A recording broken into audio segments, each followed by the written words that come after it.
Authors' names and original post links are provided in the description. Let's get into the video. AITAH for leaving my husband for him and his parents' rude behavior. I am F25 and have been married to M24 for 4 years. In the first 2 years of our marriage, we were stationed in North Carolina but have since moved to Texas, where his family lives. Since moving to Texas, I've gotten to know my in-laws, and what I know is that they are all disrespectful. All of them, almost as if it's hereditary. Here are a few examples. I'm Korean, and my husband's family is Mexican. My sister-in-law tried bulgogi, which is beef marinated in a sweet sauce, and gagged in front of me when she took a bite of it, spitting it out and complaining that she didn't expect it to taste like that. Every time we go out to eat, my in-laws will run the waiters back and forth, asking for special requests and refills, but if they don't like the food or forget one item that they ordered, they will literally tip the waiter out of their pocket. I'm talking $5 on a $120 bill, even if their service was amazing. If we go into a store or go to the gym and it's about to close, they will be the last people to leave.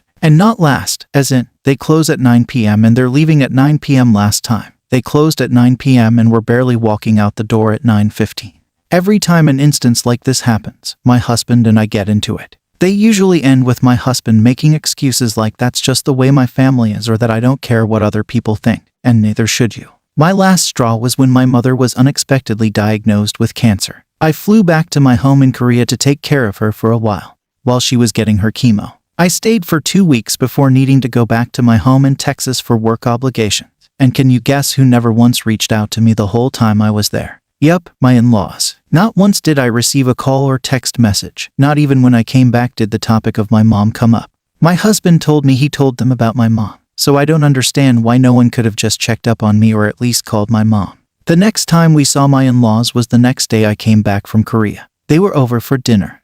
I waited to see what they were going to talk about, and as they continued discussing what cows they wanted to buy, I left the room and didn't come out for the rest of the night. When they left, my husband angrily confronted me, telling me how disrespectful I was. I honestly didn't even have it in me anymore to fight. I just packed my bags and booked the next flight to Korea. All my husband's and in-laws' messages and phone calls are being ignored because I just cannot stand their disrespectful behavior. And to hear my husband call me disrespectful was enough. Maybe I'm overreacting.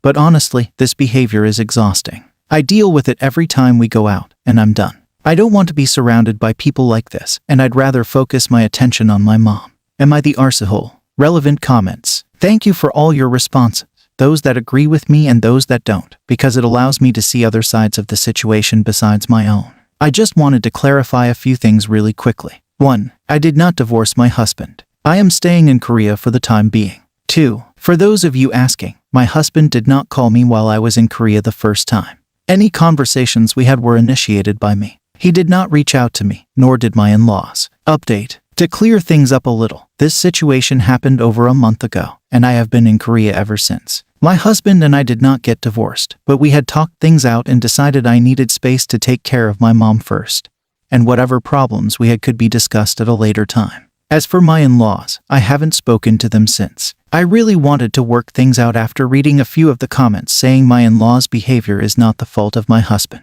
I thought that maybe I was being too judgmental over behavior that I was not used to. Maybe they're not all bad, but they just have a few faults. As for my mom, she hasn't been doing so well. She's been losing a lot of weight because she says that everything she eats tastes like metal, and she's been in constant pain. It's gotten so bad that she can't even get out of bed by herself. On top of that, I'm having a tough time watching my mom struggle and feeling like I don't have anyone by my side during this time.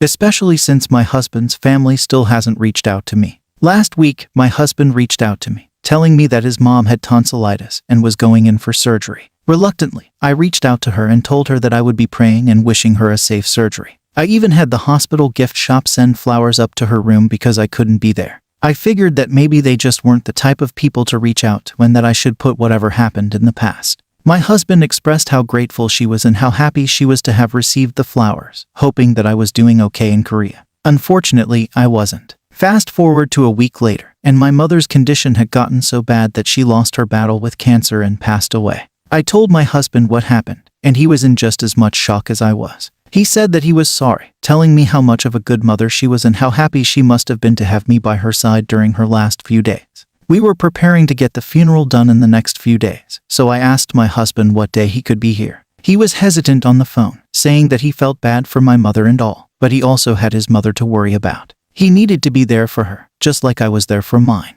I was in complete shock and just hung up the phone. He is missing my mother's funeral to take care of his mother, who had tonsillitis surgery a week ago. Unbelievable. Any chances I ever thought of giving him were completely out the window. It was insane to believe that he felt like his mom recovering from a very minor surgery was more important than the passing of my mom and his mother-in-law. I'm not saying that tonsillectomy isn't important, but I'm sure she'll recover just fine, as it's a very common surgery and the downtime is 1 to 2 weeks. And it's already been a week. As of now, I have hired a lawyer to discuss divorce and am going to therapy. I plan on going back to the US to end things with my husband, quit my job, and take my stuff back with me after my mom's funeral. As for his family, I haven't heard from them. Shocking, right? Whatever, I'm just glad I get to be done with him and his family and that I'll be able to focus on myself and my mental health. Relevant comments. Throwawayma1009. What? I mean, I'm sorry for your loss, but having your tonsils out as an older person is pretty dangerous, and people do pass away. I get the fact that you are annoyed at his parents, but it seems like you want to be mad, like you are looking for reasons to leave your husband.